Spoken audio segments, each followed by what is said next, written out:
Morning dear students, आप सभी का पुनः स्वागत है। पिछले वीडियो में हमने महात्मा बुद्ध की शिक्षाएं यानी बौद्ध धर्म के सिद्धांतों के बारे में अध्ययन किया था। उसके अंतर्गत 4 आर्य सत्य, अष्टांगिक मार्ग, 10 शील इत्यादि का अध्ययन किया था। इसके अलावा भी महात्मा बुद्ध के शिक्षाएं हैं, वो भी बौद्ध धर्म के सिद्धांत ही माने जाते हैं। तो आज हम अन्य सिद्धांतों की चर्चा करेंगे। वेदों की प्रामाणिकता का खंडन, यानी महात्मा बुद्ध ने वेदों की प्रामाणिकता का खंडन किया है। महात्मा बुद्ध तर्क पर बहुत बल देते थे। अंधश्रद्धा में उनका विश्वास नहीं था। वे ज्ञान की सीमा को वेदों तक मानने को तैयार नहीं थे। यानी वेदों में जो भी बातें कही गई हैं वो अंतिम सत्य नहीं है, उनका यही कहना था। और वेदों की प्रामाणिकता में विश्वास न रखने के कारण बौद्ध धर्म ईश्वर को सृष्टि का निर्माता भी नहीं मानता है। अनात्मवाद, आत्मा संबंधी विषय पर उन्होंने मध्यम मार्ग अपनाया। उन्होंने न तो ये कहा कि आत्मा है और न ये कहा कि आत्मा नहीं है। यदि वे कहते कि आत्मा है तो मनुष्य को अपने से आसक्ति हो जाती, और आसक्ति ही दुख का मूल कारण है।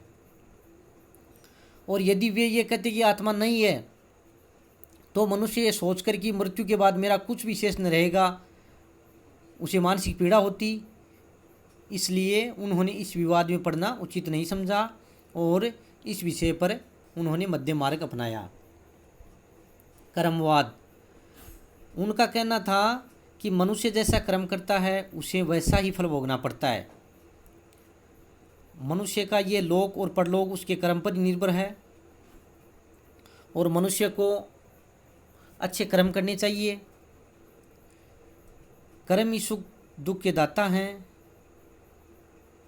निम्न जाति का व्यक्ति भी अच्छे कर्म करके ज्ञानवान और पाप रहित हो सकता है। इस प्रकार कर्म संबंधी विचार उनके यही थे। पुनर्जन्मवाद, महात्मा बुद्ध का कहना था कि कर्मों के अनुसार ही मनुष्य का अच्छा या बुरा जन्म होता है। महात्मा बुद्ध के अनुसार ये पुनर्जन्म आत्मा का नहीं बल्कि अहंकार का होता है। जब मनुष्य की तृष्णाएं नष्ट हो जाती हैं तो वह पुनर्जन्म के चक्र से मुक्त हो जाता है। कार्य कारण संबंध, बुद्ध का कहना था कि संसार की प्रत्येक वस्तु और घटना के पीछे किसी न किसी कारण होता है। यानी प्रत्येक घटना के पीछे कोई न कोई कारण अवश्य होता है। इसलिए प्रत्येक घटना स्थिति के कारणों को पहले समझना और फिर उससे मुक्ति प्राप्त करने के उपाय किया जाना आवश्यक है। और कार्य कारण की श्रृंखला से ये संसार चलता रहता है। इसके लिए किसी सत्ता की आवश्यकता नहीं पड़ती। निर्वाण, बौद्ध धर्म का अंतिम लक्ष्य निर्वाण यानी मोक्ष प्राप्त करना है। निर्वाण शब्द का शाब्दिक अर्थ है बुझना। महात्मा बुद्ध का कहना था कि यदि मनुष्य में जो मन में जो पैदा होती है तृष्णा या वासना, अगर उसका वो नष्ट हो जाती है तो उसे निर्वाण प्राप्त हो जाता है। यह निर्वाण इसी जन्म में इसी लोक में प्राप्त किया जा सकता है।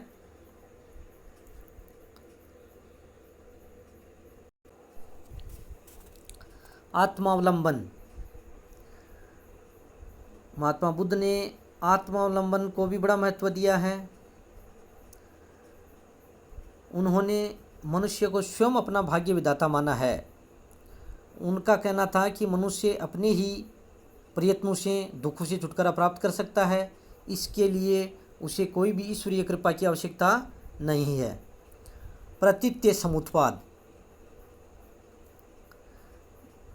प्रतीत्य समुत्पाद का शाब्दिक अर्थ है, प्रतीत्य का अर्थ है इसके होने से, और समुत्पाद का अर्थ है ये उत्पन्न होता है। अर्थात किसी कारण से कोई बात उत्पन्न होती है तो उसे प्रतीत्य समुत्पाद कहते हैं। इसे कार्य कारण नियम भी कहते हैं। सामान्य शब्दों में हम इस प्रकार कह सकते हैं कि कोई भी घटना है उसके लिए कोई न कोई कारण अवश्य होता है, बिना कारण कुछ नहीं घटित होता। इस कार्य कारण सिद्धांत यानी प्रतीत्य समुत्पाद से इस सत्य की स्थापना हुई कि संसार में बार बार जन्म और उससे होने वाले दुखों का संबंध किसी ईश्वर से नहीं है, बल्कि उसके कुछ निश्चित कारण होते हैं। इस कारण बुद्ध को अनिश्वरवादी भी कहा जाता है। तो ये जो प्रतीत्य समुत्पाद है ये कार्य कारण सिद्धांत भी कहलाता है। क्षणिकवाद, महात्मा बुद्ध ने ये कहा कि संसार और जीवन दोनों में से कोई नित्य नहीं है, उनकी स्वतंत्र सत्ता नहीं है, दोनों परिवर्तनशील हैं, इसलिए नाशवान हैं।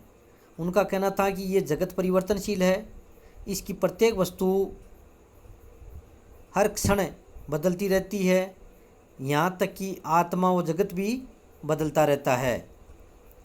इस प्रकार उन्होंने क्षणिकवाद पर भी बल दिया है। सामाजिक विचार, महावीर स्वामी की भांति बुद्ध भी वर्ण व्यवस्था के विरोधी थे। वे जन्म के आधार पर किसी को छोटा बड़ा न मानकर कर्म के आधार पर व्यक्ति का मूल्यांकन करते थे। उन्होंने सामाजिक समानता पर बल दिया। वे हिंसा निर्दयता के विरुद्ध थे। स्त्रियों और पुरुषों की समानता पर बल दिया